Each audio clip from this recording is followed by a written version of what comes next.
Hello, ladies, and welcome to Her Business Coffee Talk. If you're ready to scale your business globally, but English might be holding you back, you are in the right place. My name is Nina, and I will be your host today, and I'm excited to introduce my guest, Jovana Deljanin. Jovana, welcome to Coffee Talk. Thank you so much for having me here. Thank you for joining us. And please tell us a little bit about you, about your business, about your journey so far. So, I'm a Serbian language teacher, specialized to teach foreigners. This is what I've been doing for the last 10 years and even a little bit more. So, I started just like most students from the Faculty of Philology with private one-on-one classes. However, over the time, I had groups as well. I taught Serbian at Tianjin Foreign Studies University in China from September 2019 to July 2023. And after that, I opened my own language school. At the moment, I am like solopreneur, which means I work on my own. Uh, I teach using English and Russian, so English has really helped me over all these years with my job. Yeah, I don't know how else you could communicate and talk to your students. But, people would say, even now, when I think about that, even though I used to teach Serbian as a foreign language, like maybe 6 or 7 years ago, but still, I would say that not many people need that. So, how many of them are there? Can you tell us more? And who are your clients usually? So there are more and more people actually who need or who want to learn Serbian. My students are adults, so I'm specialized in teaching adults, and I've had various students from various background over these 10 years. But at this moment, these are people who live and work in Serbia. Uh, that is one, let's say, type. Another type, these are people who are on advanced level. They don't necessarily live in Serbia, but they already have like C1 or they're approaching that level. So we are working on empowering them and really polishing up their Serbian language. Learning our language is not that easy. Yeah. Like 10 years ago, I met a guy, Ulises, I think it was his Hmm. name, from Mexico. And he spoke Serbian so well. I was shocked. He also knew how to use cases and like the structure of the language, even like phonetics. So what's your experience with that? Like, how much do they struggle when you compare us learning English or Russian or French? Of course, they struggle more unless they're from background with language that has cases like Slavic languages. They struggle less because their grammar is very similar to ours. So they have gender, they have cases, they have verb aspects. So it's not that hard for them to understand these concepts. For other people, it's more difficult. And another thing that is very important is that we are surrounded with the English, in TV shows and, cinemas everywhere. We can, hear it as well. So for us, I think it's not that hard. For them, it is. But when you know how to teach Serbian and when you have a good system, when you introduce cases slowly, so when you don't make them more difficult that it has to be difficult, but you are not making them more difficult, then it's not that much. And what was the moment when you knew that this was your profession? Okay, I'm a teacher. I'm going to teach Serbian as a foreign language. I have the exact moment. It's interesting because after I graduated from Faculty of Philology, I had two choices. One was to choose a regular master's degree in Serbian language that allows you to teach Serbian in our schools, our public schools. And another one was a new master's degree for Serbian as a foreign language. At that time, we didn't know whether it would be possible to teach Serbian in public school with that.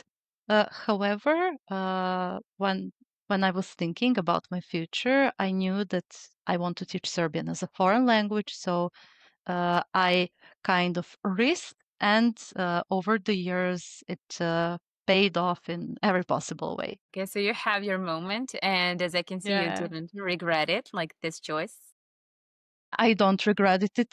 It's like the best decision that I've made in my life. One of the best ones. Me, it was also like I Uh, had two options, but I was choosing between psychology. Actually, I mm, only had psychology on my mind, but my French teacher, Boba, she told me, Nina, you mm, should study French 2 weeks before the entrance exam. And I said, okay, let's study yeah. French. And yeah, only 2 weeks of preparation, but I really nailed it. It was really good. And then I realized, okay, maybe this is my passion, like languages, grammar, speaking. This is something that I have always wanted and I always have done. So, especially when you get there, like you two, you meet a lot of people, a lot of different people from different backgrounds, as you said. Yes, for me, it's like very diverse. Literally, I taught Serbian to people from all continents. I met a lot of different cultures, so it's like traveling, but in a different way. Traveling. Yeah, you spent 4 years teaching in China, right? Yeah, but Um, actually, I was there only the first semester because after that we had the coronavirus, and it wasn't possible to return to China. So I taught them online. But that one semester was really great, and I returned at the end, to be with them that last month. was also in Vietnam and Mm. traveled to China, but I didn't live there. And completely different world. Like I really had that culture shock. I don't know about you. Yes, it was. It like I think I spent these 4 months there. However, I think like 2 or 3 months I was just adapting to that lifestyle. I think I've never fully adapted, before I had to go, and then there was a coronavirus. So, but I in the meantime, I found out a lot about them. And when I say a lot, it means that very little, but compared to what we usually know, it's a lot. I think you need some time to adapt. I lived in Vietnam for 2 years and I was still exploring, still, trying to adapt, but just getting to know their customs and Europe and Asia, two different worlds. But I really liked it and I felt some kind of freedom that I didn't feel anywhere in Europe. Maybe it's not everybody's experience, but it was mine. And China was pretty different than Vietnam, even though they are neighbors.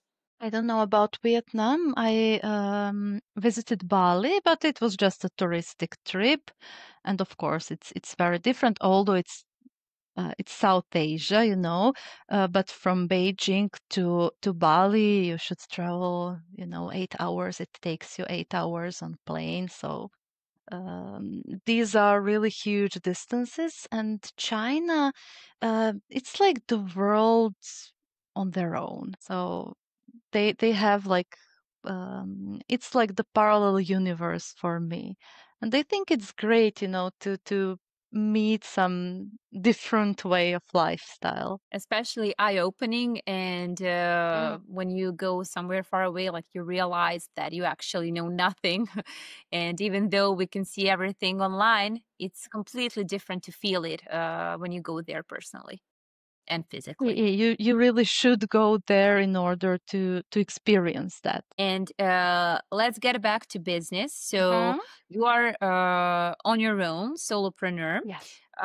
What are the biggest challenges, and how did you overcome them? Or if you still have them, how are you overcoming them? So I can't say that I had many challenges because when I registered my company, I already had a solid base of clients and 10 years of, or that was like 9 or 10 years of teaching experience. So uh, I I haven't struggled with not having enough students, for example.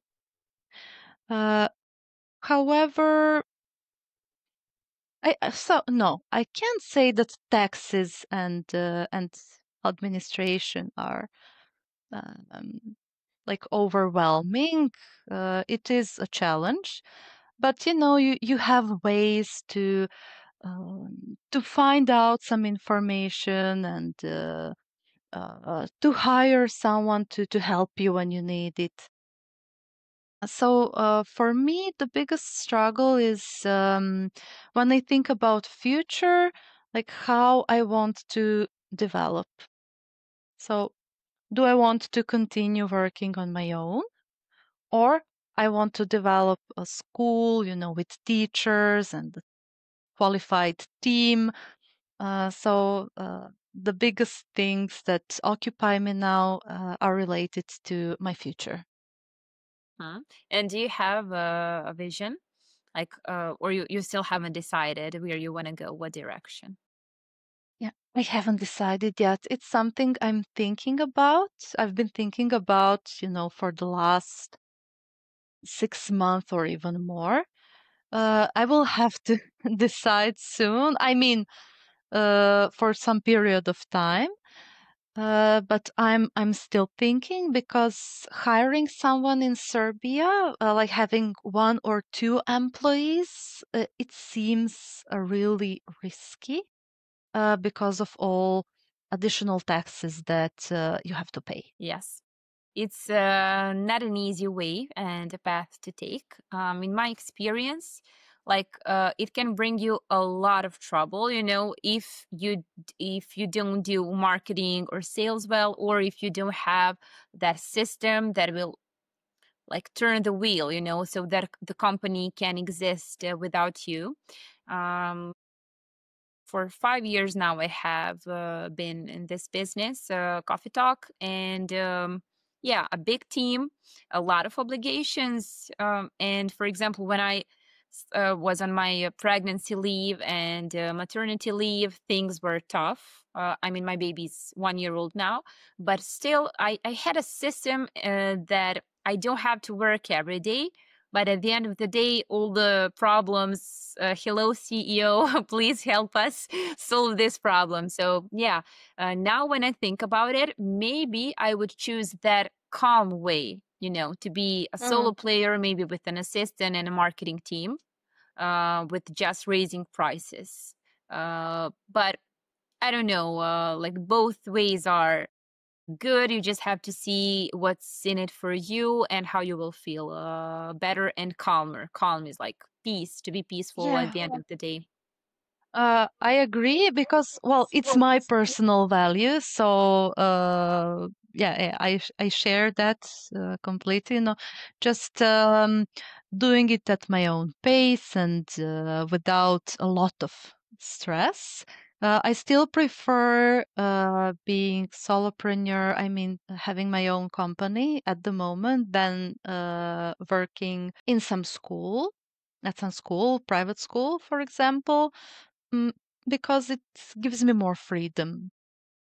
I know it's not suitable for everyone, but for me it's like a better option. So I know I can work on my own, And yes, one of the ways is thank you for reminding me and our listeners on that. It's that you just find a good assistant. Your assistant is great.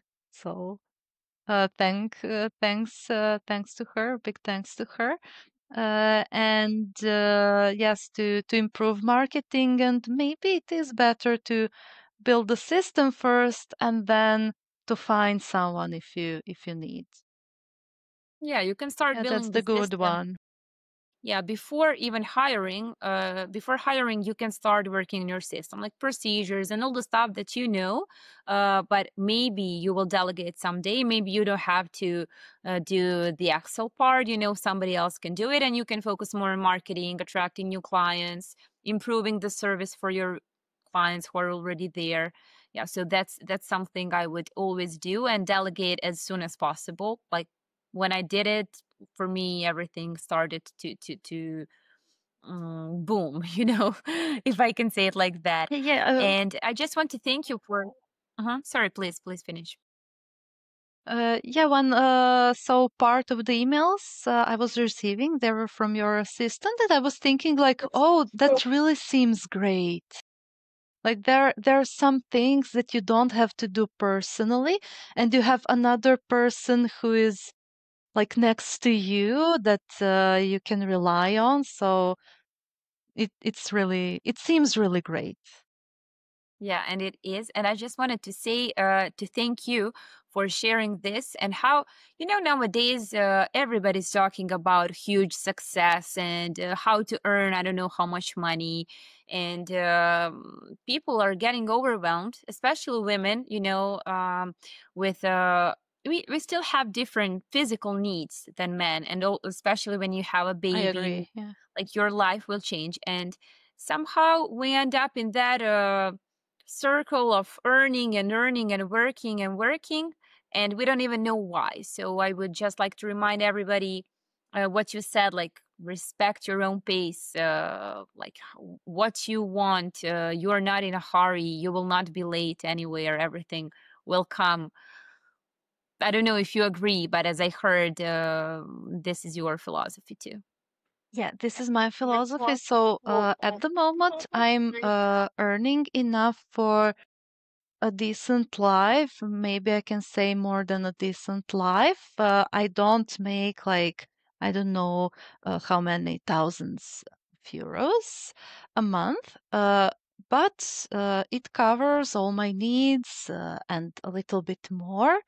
And, you know, I have a lot of free time and I'm enjoying. So this is a success for me, and like I'm generally satisfied with my life. Although um, what I do, like it's not something that people will see as a huge success, but like for me, it's working, and I am satisfied. I'm glad to hear that. And maybe final question, because I see Yeah. that it's almost the end of our episode. As a teacher, experienced teacher with many students, and still you're speaking English as a foreign language, can you give some advice to our listeners, like when they feel afraid to speak English, if they are afraid of making mistakes, if they don't have enough confidence or feel insecure, like what to do and what can help them?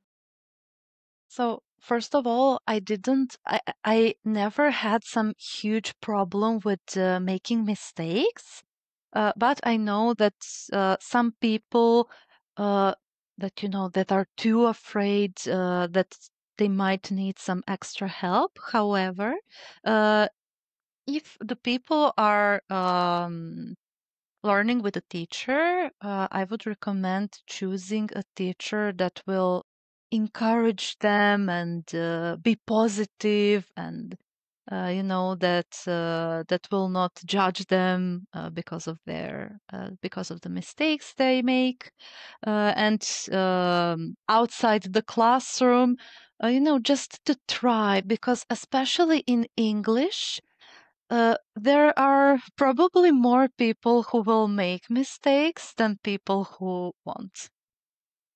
And it's not a big deal. Like everyone is used to hear people speaking English with mistakes, so I think it's fine. Everyone will understand, so uh, just do it. That Thank would you, be the Jovana. advice. Yeah. Thank you, Jovana, for this business coffee talk.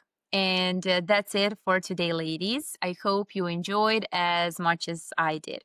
And don't be shy. Come visit us on Instagram, Her Business Coffee Talk, if you want to grow your business and boost your English speaking skills.